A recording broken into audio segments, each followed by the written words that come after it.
ರಾಜ್ಯದಲ್ಲಿ ಅನೇಕ ದೌರ್ಜನ್ಯ ಪ್ರಕರಣಗಳು ದಲಿತರ ಮೇಲೆ ನಡೀತಾ ಇದೆ. ಸೊ ಅದೇ ರೀತಿಯಾಗಿ ಕಲಬುರಗಿಯ ಶರಣಸಿರಸಿಗೆಯಲ್ಲಿ ಉದಯ್ ಕುಮಾರ್ ಗನ್ನುಕಾಳೆ ಅಂತವ್ರ ಮೇಲೆ ದೌರ್ಜನ್ಯ ನಡೀತು. ಅವರು ಪೊಲೀಸರ ದೌರ್ಜನ್ಯದಿಂದ ಮೃತಪಟ್ಟರು. 1 ವರ್ಷ ಆಯಿತು.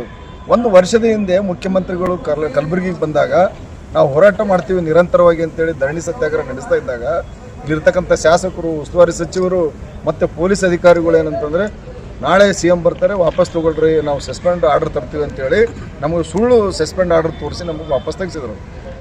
ಇವತ್ತು ಗೃಹ ಸಚಿವರು, ಕರ್ನಾಟಕದ ಗೃಹ ಸಚಿವರು ಕಾಂಗ್ರೆಸ್ದವ್ರು ಯಾರ, ಎಲ್ಲರಿಗೂ ಒಂದೇ ರೀತಿಯಾಗಿ ಅಟ್ರಾಸಿಟಿ ಅಪ್ಲೈ ಆಗಬೇಕು.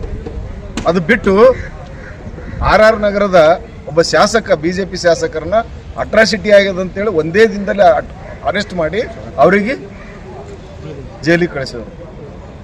ಅದಕ್ಕಿಂತ ಮುಂಚಿತವಾಗಿ ಏನು ಉದಯ್ ಕುಮಾರ್ ಗನ್ನುಕಾಳೆಯವರು ಸತ್ರು, ಆರೋಪಿಗಳು ಇದುವರೆಗೆ ಅರೆಸ್ಟ್ ಮಾಡಿಲ್ಲ. ಅದೇ ರೀತಿಯಾಗಿ ಅವರಿಗೆ ಅಮಾನತೂ ಮಾಡಿಲ್ಲ. ಆಮೇಲೆ ಅದೇ ಕಚೇರಿಯಲ್ಲಿ ಮುಂದುವರ್ಸ್ಕೊಂಡು ಹೋಗ್ತಾ ಇದ್ದಾರೆ. ಮತ್ತು ಇನ್ನೊಂದು ಪ್ರಕರಣ ಪರಶುರಾಮ್ PSI ಪ್ರಕರಣ ಯಾದಗಿರಿಯಲ್ಲಿ, ಅದರಲ್ಲಿ ನೇರವಾಗಿ ಆರೋಪಿ ಅಂದರೆ ಚೆನ್ನಾರೆಡ್ಡಿ, ಅಲ್ಲಿರ್ತಕ್ಕಂಥ ಶಾಸಕ ಮತ್ತು ಅವ್ರ ಮಗ ಪಂಪಣ್ಣಗೌಡ. ಅಲ್ಲಿರ್ತಕ್ಕಂಥವ್ರು ಎಲ್ಲರೂ ಹೋರಾಟ ಮಾಡಿದರು, ದಲಿತ ಮುಖಂಡರು. ಆದರೆ ಅವರಿಗೆ ಸ್ವಪಕ್ಷಪಾತ ಅಂತೇಳಿ, ಸ್ವಜನ ಪಕ್ಷಪಾತ, ಒಂದು ಸ್ವಂತ ಪಕ್ಷ ಕಾಂಗ್ರೆಸ್ ಅಂತಕ್ಕಂಥ ಉದ್ದೇಶದಿಂದ ಇದುವರೆಗೂ ಅವರಿಗೆ ಅರೆಸ್ಟ್ ಮಾಡಿಲ್ಲ. ಇವತ್ತು ದಲಿತ ಮುಖಂಡರು ಸ್ಟೇಜ್ ಮೇಲೆ ಹೋಗಿ ಅವರಿಗೆ ಅವಮಾನ ಮಾಡಿದರೆ ಬೇರೆ ದಾರಿಯಿಂದ ಓಡೋಗಿದ್ದಾರೆ ಚೆನ್ನಾರೆಡ್ಡಿ ಅವರು. ಈ ರೀತಿಯಾಗಿ ಪಕ್ಷಪಾತ ಮಾಡೋದ್ರಿಂದ ನ್ಯಾಯ ಹೆಂಗೆ ಸಿಗಬೇಕು ದಲಿತರಿಗೆ? ಎಲ್ಲರಿಗೂ ಒಂದು ಸಾಮಾಜಿಕ ನ್ಯಾಯದಡಿಯಲ್ಲಿ ಕೆಲಸ ಮಾಡ್ತಕ್ಕಂಥದ್ದು ಈ ರಾಜ್ಯ ಸರ್ಕಾರ ಮತ್ತು ಉಸ್ತುವಾರಿ ಸಚಿವರದು ಮತ್ತು ಈ ರಾಜ್ಯದ ಗೃಹ ಸಚಿವರು. ಆದರೆ ಏನು ಮಾಡ್ತಾ ಇದ್ದಾರೆ, ತಾರತಮ್ಯ ಮಾಡ್ತಾ ಇದ್ದಾರೆ. ತಾರತಮ್ಯ ಬಿಡ್ರಿ.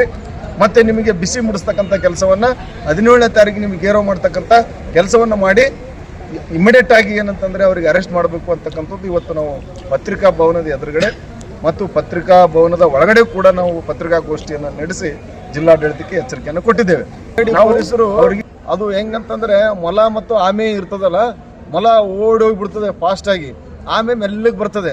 ಅಂದರೆ ನಮ್ಮದು ಒಂಥರ CID ಅಂತಂದರೆ ಸ್ಲೋ, ಅದನ್ನು ಯಾದಗಿರಿದೂ ಸ್ಲೋ. CID ಕೊಟ್ಟವ್ರು ಏನು ಮಾಡಬೇಕು, ಇಮಿಡಿಯೇಟಾಗಿ ಬೇರೆ ಪ್ರಕರಣ ನೋಡ್ತೀವಿ.